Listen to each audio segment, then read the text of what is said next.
ભાજપના રાષ્ટ્રીય અધિવેશનનો બીજો દિવસ થોડી જ વારમાં પ્રધાનમંત્રી નરેન્દ્ર મોદી કાર્યકર્તાઓને કરશે સંબોધિત.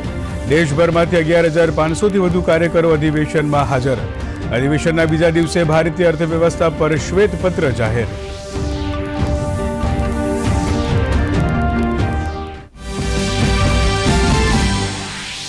ગૃહમંત્રી અમિત શાહે વિપક્ષ પર કર્યા પ્રહાર. કહ્યું 7 પરિવારવાદી પાર્ટીઓનું ગઠબંધન એટલે ઇન્ડી ગઠબંધન. ઇન્ડી ગઠબંધન લોકતંત્રને ખતમ કરવા માંગે છે. જે પાર્ટીમાં લોકશાહી નહીં તે દેશમાં લોકશાહી કેવી રીતે લાવી શકે?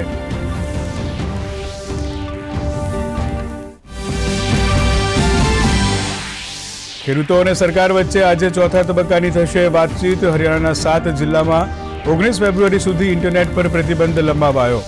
આંદોલનને કારણે બોર્ડર પર લોકોને પડી રહી છે ભારે મુશ્કેલી.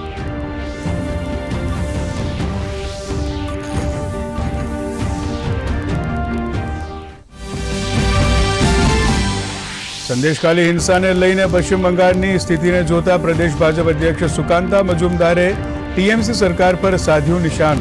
કાયદો અને વ્યવસ્થાની કથળેલી સ્થિતિ પર ઉઠાવ્યા સવાલ. ડીજીપી રાજીવ કુમારે સંદેશખાલી હિંસા મામલે કડક કાર્યવાહીની કરી વાત.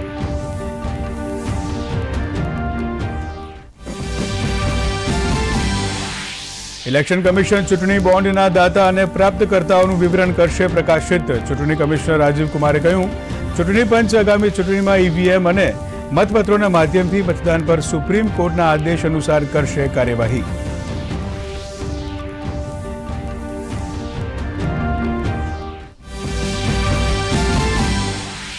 કેન્દ્ર સરકારે 3 લાખ મેટ્રિક ટન ડુંગળીની નિકાસને આપી મંજૂરી. 50,000 મેટ્રિક ટન ડુંગળી મોકલાશે બાંગ્લાદેશ. નિકાસની છૂટ મળતા ખેડૂતોમાં આનંદ. સૌરાષ્ટ્ર કિસાન સંઘે પણ નિર્ણયને આવકાર્યો.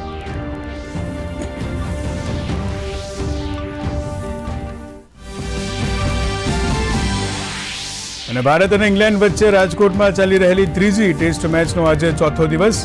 ટીમ ઇન્ડિયાની લીડ 515 રનને પાર. પ્રથમ સેશનમાં ભારતના 4 વિકેટના નુકસાને 390 રન.